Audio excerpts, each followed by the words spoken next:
We say thank you all for coming out here today. As governor, I took an oath to faithfully uphold the Constitution of the state of Texas, a pledge that I have kept every day as I've worked on behalf of Texans for the last 14 years. That's the same Constitution that clearly outlines the authority of any governor to veto items at his or her discretion.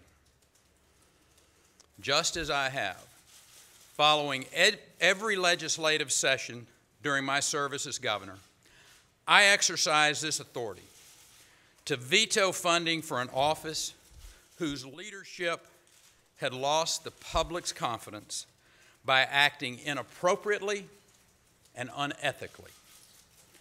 I wholeheartedly and unequivocally stand behind my veto, and I'll continue to defend this lawful action of my executive authority as governor. We don't settle political differences with indictments in this country. It is outrageous that some would use partisan political theatrics to rip away at the very fabric of our state's Constitution. This indictment amounts to nothing more than abuse of power, and I cannot and I will not allow that to happen. I intend to fight against those who would erode our state's Constitution and laws purely for political purposes, and I intend to win. I'll explore every legal avenue to expedite this matter and bring it to a swift conclusion. I'm confident that we will ultimately prevail, that this farce of a prosecution will be revealed for what it is, and those responsible will be held accountable. Thank you. You talked about public confidence there in the DA's office. Do you believe the indictment alone at all affects the public's confidence in the office of the governor? Here's what I think is really important for the people to understand, not just in Texas, but this country.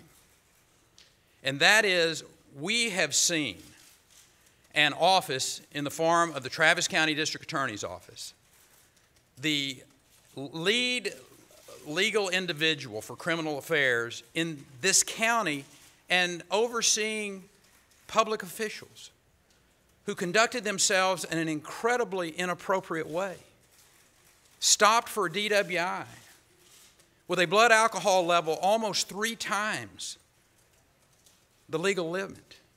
An individual who, when booked in, had to be restrained, was abusive to law enforcement, was kicking the door.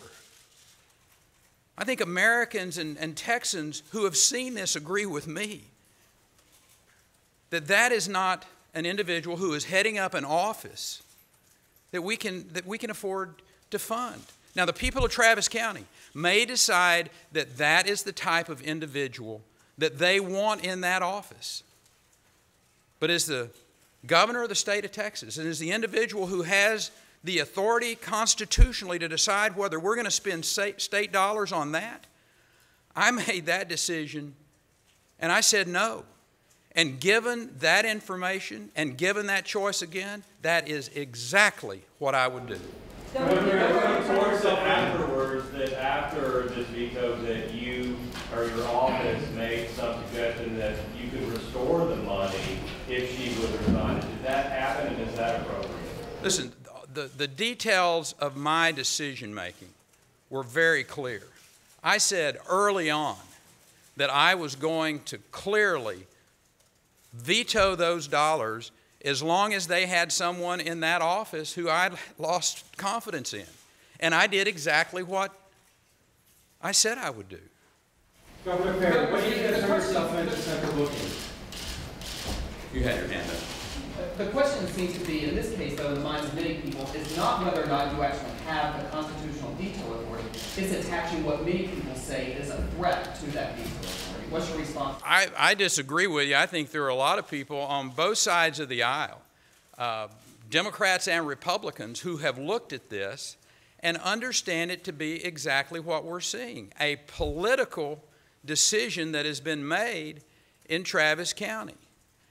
I'm going to continue to do my job. I'm going to continue to deal with the big, important issues that are important to the people of the state of Texas, and for that matter, of this country. We have a border that it is not secure because of what the federal government has failed to do. Yesterday, I talked to the mother of the Border Patrol agent who was gunned down in cold blood in front of his family by an individual who has come across this border multiple times, a criminal alien. That mother expects me to do the job and keep the citizens of this state safe, and that is what I'm going to do from today until I leave office in January of 2015. Thank you.